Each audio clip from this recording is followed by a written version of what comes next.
Hello student, welcome to Apex Gurukul channel. आज हम start करते हैं लेटरल शिफ्ट और डिस्प्लेसमेंट। तो लास्ट लेक्चर्स में हमने रिफ्रैक्शन बाय ग्लास स्लैब पढ़ा था और उसमें हमने इमर्जेंट एंगल और इंसिडेंट एंगल के बीच रिलेशन फाइंड आउट किया था। अब यहाँ पे हमें देखेंगे कि जब ग्लास स्लैब से हम लाइट का रिफ्लेक्शन देखते हैं तो हमें ऑब्जर्वेशन में क्या दिखाई देता है। तो यहाँ पे हम एक ग्लास स्लैब कंसिडर करते हैं। ये हम मान लेते हैं कि हमारे पास एक ग्लास स्लैब है जो रेक्टेंगल फॉर्म में है और इसको हम नाम दें A B C and D. Okay, now यहाँ से ये हमारे पास हम मीडियम मान लेते हैं एयर, और ये हमारे पास जो मीडियम है वो हमारे पास है ग्लास, राइट। यहाँ से एक रे ऑफ लाइट इंसिडेंट होती है एंड ये हमारे पास हो गई इंसिडेंट रे। ये हमारे पास इंसिडेंट पॉइंट हुआ ए बी सरफेस पर, और इस ए बी सरफेस पर हमने एक नॉर्मल ड्रॉ कर दिया। ओके, अब rarer to denser medium move कर रही है तो ये क्या होगी, नॉर्मल की तरफ बेंड हो जाएगी। तो ये नॉर्मल की तरफ बेंड हो गई इस तरह से, राइट। अब देखो, अगर रिफ्रैक्शन नहीं होता तो उस कंडीशन में अपनी रे ऑफ लाइट जो है वो विदाउट रिफ्रैक्शन यानी कि इस डायरेक्शन में इस तरह से जानी चाहिए थी। तो ये हमारे पास क्या है, direction of incident ray, right.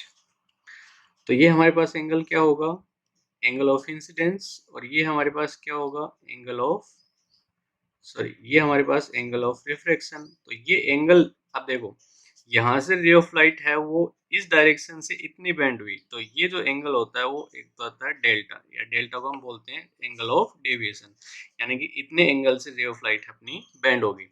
और यहाँ से ये एंगल आई है और ये टोटल एंगल हमारे पास आई होगा, ऑपोजिट वर्टिकल एंगल। तो इसका मतलब ये एंगल जो बचेगा वो कितना बचेगा, हमारे पास आई माइनस आर बच जाएगा। Okay, now glass dense medium से वापस अगर ये रेयर मीडियम में मूव करेगी तो वापस रिफ्लेक्शन होगा, और वापस रिफ्लेक्शन होगा तो डेंसर टू रेयर है, तो इसका मतलब ये अवे फ्रॉम नॉर्मल बेंड होगी, और अवे फ्रॉम नॉर्मल बेंड होगी तो ये इस तरह से ये बेंड होगी, या कहने का मतलब ये इस इंसिडेंट रे के क्या होगी, पैरेलल होगी। तो ये दोनों रे हैं, ये कौन सी रे हमारे पास, इमर्जेंट रे और इंसिडेंट रे, दोनों एक दूसरे के पैरेलल होंगे। कब, जब हमारे पास ग्लास स्लैब से रे ऑफ लाइट है वो रिफ्लेक्ट होगी। ओके, अब देखो रे ऑफ लाइट को एक्चुअल में इस डायरेक्शन से मूव करना चाहिए था, लेकिन मूव जो कर रही है वो लास्ट में यहाँ से करिए, तो इसका मतलब एक्चुअल में रे ऑफ लाइट है वो इतना डिस्प्लेस हुई। तो ये जो डिस्प्लेसमेंट है, रे ऑफ लाइट का डिस्प्लेसमेंट है, इसी डिस्प्लेसमेंट को हम नाम देते हैं लेटरल शिफ्ट या लेटरल डिस्प्लेसमेंट। तो ये हम फाइंड आउट कर सकते हैं। तो लेटरल शिफ्ट या डिस्प्लेसमेंट जो है ये परपेंडिकुलर डिस्टेंस बिटवीन इमर्जेंट रे and direction of incident ray, तो दोनों के बीच की जो परपेंडिकुलर डिस्टेंस है ये हमारे पास होती है लेटरल शिफ्ट और डिस्प्लेसमेंट, और इसको हम नाम दे सकते हैं सपोज दैट डी। तो इस डी की वैल्यू हम यहाँ पे फाइंड आउट कर सकते हैं। तो एक सिंपल सा डेरिवेशन हम यहाँ पे लें, तो मान लेते हैं कि यहाँ पर इस ग्लास स्लैब की जो थिकनेस है वो हमारे पास टी है। ओके, यहाँ से देखो इसको नेम दें, मान लिया जाए ये हमारे पास पॉइंट है ओ, ये हमारे पास पॉइंट मान लेते हैं हम ओ डैश, ये हम पॉइंट मान लेते हैं पी, ये हम पॉइंट मान लेते हैं क्यू। ओके, तो यहाँ से देखो डी की वैल्यू चाहिए, तो हमें डी की वैल्यू तो सिंपल एक ट्राइंगल हमें दिखाई दे रहा है ओ क्यू पी। ओके, तो ओ क्यू पी में देखो तो लेटरल शिफ्ट और लेटरल डिस्प्लेसमेंट है क्या, is perpendicular distance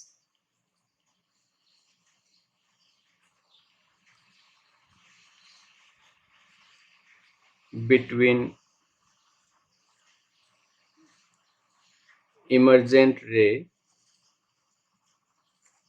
and direction of incident ray।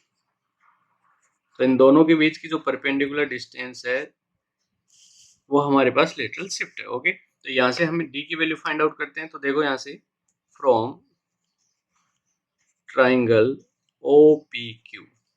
OPQ में देखें तो हमारे पास आता है साइन I माइनस R1। तो साइन में हम लेते हैं तो ये हमारे पास परपेंडिकुलर हो जाएगा और ये हमारे पास हाइपोटेन्यूस हो जाएगा। तो क्या मिलेगा हमें, QP डिवाइड बाई OQ।